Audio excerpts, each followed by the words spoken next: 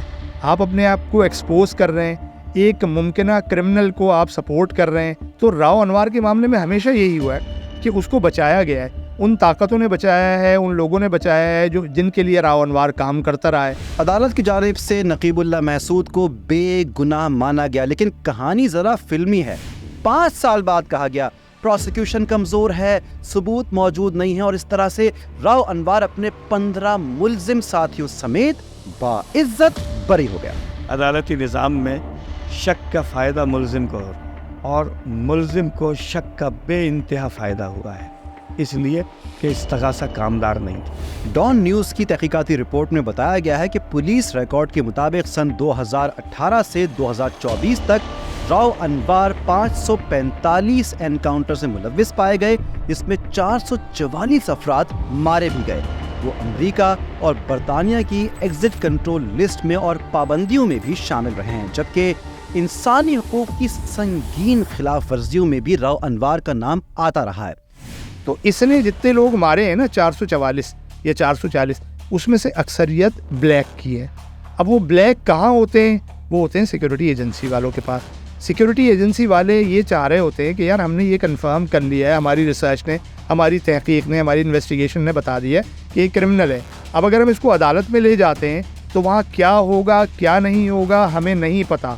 ان کا وکیل اس کو چھڑوا دے اور وہ دہشت گردی میں ملوث ہو جائیں، اس سے بہتر ہے اس کو راؤ انوار کو دے دیا جائے. راؤ انوار کے بارے میں ایک اور بڑی دلچسپ بات یہ ہے کہ ایس ایس پی کی حیثیت سے 95,000 روپے مہینے کمانے والے راؤ انوار کی فیملی کے دبئی میں کروڑوں نہیں بلکہ اربوں کے اثاثے موجود ہیں. راؤ انوار نے ان 6 سالوں میں دبئی کے 76 ٹرپس کیے، اور وہ بھی بزنس کلاس میں سفر کر کے. سندھ پولیس کے اس آفیسر کی فیملی دبئی میں ایک شاہانہ اور ہائی کلاس لائف سٹائل گزارتی ہے. جی ہاں، دبئی لیگز کے مطابق ان کی اہلیہ کی دبئی میں 5 جائیدادیں ہیں، جن میں سے 2 راؤ انوار، ان کے بیٹے اور اہلیہ کی مشترکہ ملکیت ہیں. اہلیہ سمیرہ انوار اس وقت بھی دبئی ہلز اسٹیٹ میں ایک ایگزیکٹو ریزیڈنس میں رہتی ہیں جو کہ ان کی ملکیت ہے. یہ اپارٹمنٹ سن 2021 میں $5 لاکھ میں خریدا گیا. اس اپارٹمنٹ کو بعد میں 1 سال کے لیے کرائے پر بھی دیا گیا، اور موجودہ ریٹ کے مطابق اس اپارٹمنٹ سے $44,923 آمدن بھی حاصل ہوئی. یہی نہیں، ابھی اور سنیں، سمیرہ انوار دبئی ایکسچینج ٹاور میں ایک آفس کی بھی مالک ہیں. یہ آفس سن 2018 میں $2,13,452 میں خریدا گیا، اور چونکہ سمیرہ انوار دبئی کی رہائشی ہیں لہٰذا کرائے کی آمدن پر ٹیکس دینے کی پابند نہیں. رکو ذرا، صبر کرو. ان کے علاوہ سمیرہ انوار کی 2 اور پراپرٹیز بھی تھیں جو کہ فروخت ہو چکی ہیں. بتاتے ہیں اس کے بارے میں بھی. ایک تھا اپارٹمنٹ جو کہ 2021 میں خریدا گیا تھا. اس کی قیمت تھی محض $14,80,000، جبکہ ایک 3 کمروں کا سائڈ میں بنگلہ بھی موجود تھا. اس بنگلے کو خریدا گیا 2022 میں، اور اس کی قیمت تھی صرف $4,08,000، یعنی پراپرٹیز ہی پراپرٹیز. پکچر ابھی باقی ہے میرے دوست. سمیرہ انوار کے نام پر شیخ محمد بن راشد جیسے پوش علاقے میں 6 کمروں کا ایک زیر تعمیر بنگلہ بھی سامنے آ چکا ہے. یہ بنگلہ 30 مئی 2023 کو خریدا گیا، اور اس کی مارکیٹ ویلیو بتائی گئی ہے $66,70,000، جو کہ پاکستانی روپے کے اندر بنتی ہے تقریباً $1,85 کروڑ سے بھی زیادہ. یہ چھپڑ پھاڑ دولت ایکسٹرا جوڈیشل کلنگز کا معاوضہ ہے یا عجب کرپشن کی غضب کہانی؟ تو دبئی لیگز میں اگر اس کے نام آیا ہے تو آپ کے وزیر داخلہ کے بھی نام آیا ہے. ایک ہی تھیلی کے چٹے بٹے ہیں. مطلب اگر آپ کو اپنا ملک چلانا ہے اور آپ کو اپنی سوسائٹی چلانی ہے تو ہر چیز کو آپ کو شفاف انداز میں دیکھنا ہوگا. اگر کسی نے غلطی کی ہے تو اس کو قرار واقعی سزا دینی ہوگی، چاہے وہ آپ کے ملک کا صدر ہے، چاہے وہ آپ کا عام سپاہی ہے، چاہے وہ راؤ انوار ہے. سن 2023 میں راؤ انوار کو 5 سال بعد باعزت بری ہوتے ہوئے عدالت سے نکلتے ہوئے ذرا غور سے دیکھیے گا. راؤ صاحب ہنس رہے ہیں ہمارے کمزور جوڈیشل سسٹم پر، 444 بے گناہ لاشوں پر، عوام اور میڈیا کی انصاف کی امیدوں پر. جبران ناصر جیسے وکیلوں پر، نقیب محسود کے گھر والوں پر، اس کے لواحقین پر۔ راؤ انوار کے پاس ایسی کون سی گیدڑ سینگی ہے جو وہ ہر بار جیت جاتا ہے؟ یہ آپ کی اور ہماری کیوریوسٹی کے لیے ایک چیلنج ہے۔ ایسی ہی دھند میں لپٹی ہوئی کہانیوں اور پراسرار کرداروں کو بے نقاب کرنے کے لیے ہمارا کیوریس سفر جاری ہے۔ آپ کا ساتھ اور دلچسپی ہمارا حوصلہ بڑھاتا ہے۔ جلد ہی ہوگی آپ سے ملاقات ایک اور فیکٹس اور انٹرسٹ سے بھری ہوئی کہانی کے ساتھ۔ اس وقت تک اپنے کمنٹس اور لائکس سے ہمارے حوصلے کو بڑھاتے رہیے گا اور بیل آئیکن پر تو لازمی کلک کیجیے گا۔ تب تک کے لیے اسٹے کیوریس اینڈ اللہ حافظ۔